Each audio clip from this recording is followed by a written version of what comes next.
Баянгол дүүргийн иргэний хэргийн анхан шатны шүүхийн хурлын танхимд шүүгчдийн холбооны ахмадын дэд хороо санаачлан дурсамжуулалтыг зохион байгууллаа.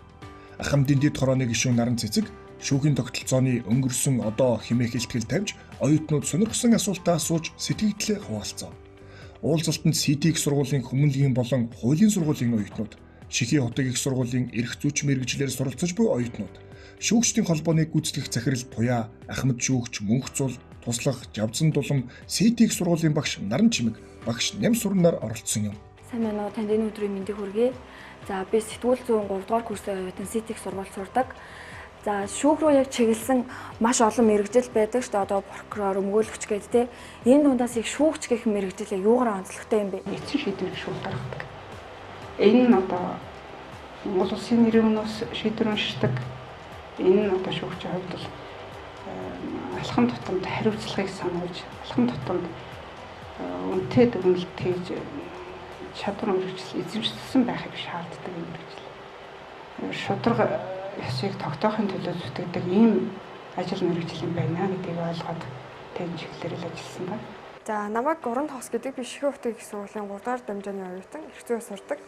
За тэгээд өнөөдрийн таны тавьсан илтгэдээс асуух зүйл хэм бол шүүгчийн нөмрөг ерөнхийдөө хөвчлээ хар өнгөтэй байдаг шүү дээ. Тэгвэл шүүх яагаад ингээ хүнийг цагаатгаад үнэн гаргаад идэм бол яагаад өмсгөл нь цагаан гэж болдоггүй юм бэ? Яагаад хар өнгөтэй идэм бол? Дэлхийн нийтээр аль ч орны шүүгчийн өмсгөл одоо энэ хүндэтгэлийн өмсгөл байдаг. Энэ өмсгөл хар өнгөтэй байдаг.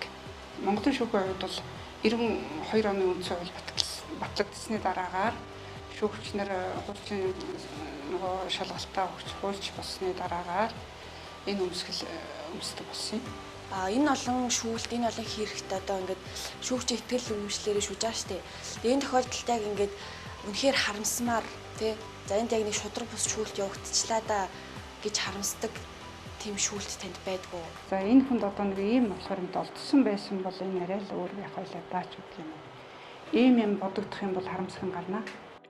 Оюутнууд уулзалтын дараа Баянгол дүүргийн иргэний шүүхийн хурлын бусад танхимтай танилцлаа. СТ их сургуулийн 3 дугаар дамжааны оюутан Элдэнэт байна. Сэтгүүл зүйн анги оюутан. Өнөөдөр ингээд дурсамж лекц ингэж оруулсан Ахмад шүүгчтэй баярлалаа. Өнөөдрийн лекц маш үр дүнтэй байлаа гэж би хувьдаа бодож байна.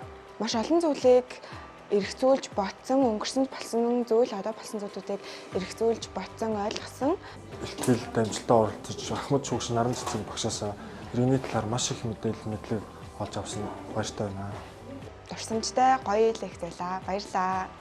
За би Ахмад шүүгчийн хувьд өнөөдөр шүүхийн тогтолцооны өнгөрсөн одоо гэсэн сэдвээр оюутан сурагчтай ярилцаж уулзалт хийлээ.